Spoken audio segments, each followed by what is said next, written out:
Kali ini saya akan membahas tentang perdebatan revisi Undang-Undang TNI yang menjadi pro kontra. Kepada pihak-pihak manapun yang menentang atau menolak RUU TNI, saya perlu tegaskan bahwa negara saat ini sedang darurat.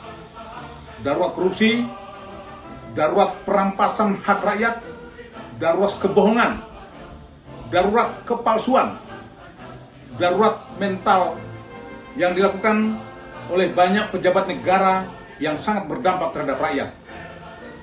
Jika ini dibiarkan, maka apa yang pernah diprediksi oleh Bapak Prabowo dalam pidatonya tahun 2018 lalu, bahwa Indonesia akan bubar tahun 2030.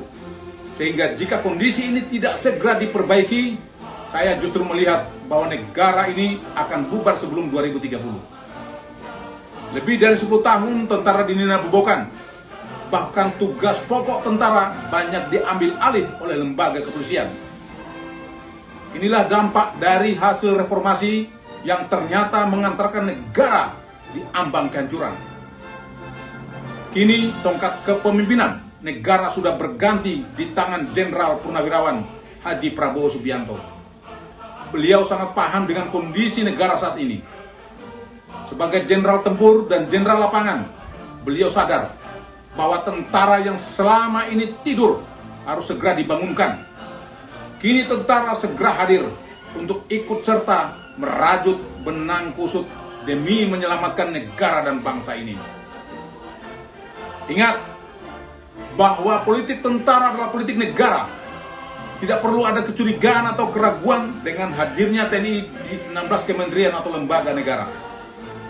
Karena di kementerian atau lembaga negara yang boleh ditempati oleh tentara adalah kementerian atau lembaga yang ada kaitannya dengan tugas pokok serta fungsi jabatan lembaga TNI.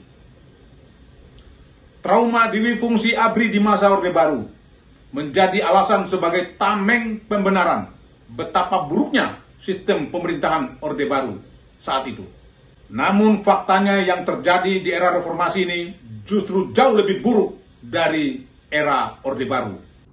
Di masa kepemimpinan Jokowi merupakan masa terburuk sistem penyelenggaraan negara dan menjadi masa keemasan kepolisian Republik Indonesia dengan multifungsinya yang menguasai berbagai bidang di kementerian atau lembaga termasuk kepala BIN dan direktur Pindad yang seharusnya menjadi ranah militer.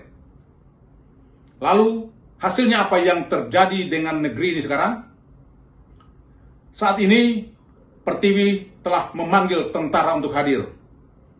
Namun kehadiran tentara bukan untuk mengambil alih kekuasaan negara, tetapi sebagai bentuk tanggung jawab moral untuk ikut serta memperbaiki sistem tata kelola berbangsa dan bernegara yang sudah porak-poranda ini. Tidak ada sejarah militer Indonesia melakukan kudeta. Sudah terlalu lama TNI tidur. Kini saatnya TNI harus bangkit dan bergerak menyelamatkan bangsa. Ingat, tentara sangat dibenci oleh PKI karena tentara telah mengubur mimpi dan cita-cita mereka setelah gagal merebut kekuasaan tahun 1965. PKI sangat benci dengan Jenderal Soeharto, Presiden kedua Republik Indonesia, karena Soeharto menutup rapat ruang gerak mereka. Ayo anak bangsa, mari kita dukung RUU TNI dengan harapan bahwa prajurit TNI yang ditempatkan di kementerian atau lembaga negara adalah mereka yang mumpuni dan berintegritas tinggi serta memegang teguh prinsip kehormatan sebagai dasar. Tunjukkan kepada seluruh rakyat Indonesia bahwa kehadiranmu akan membawa perubahan baik terhadap tata kelola berbangsa dan bernegara sesuai Pancasila dan amanat Undang-Undang Dasar 1945.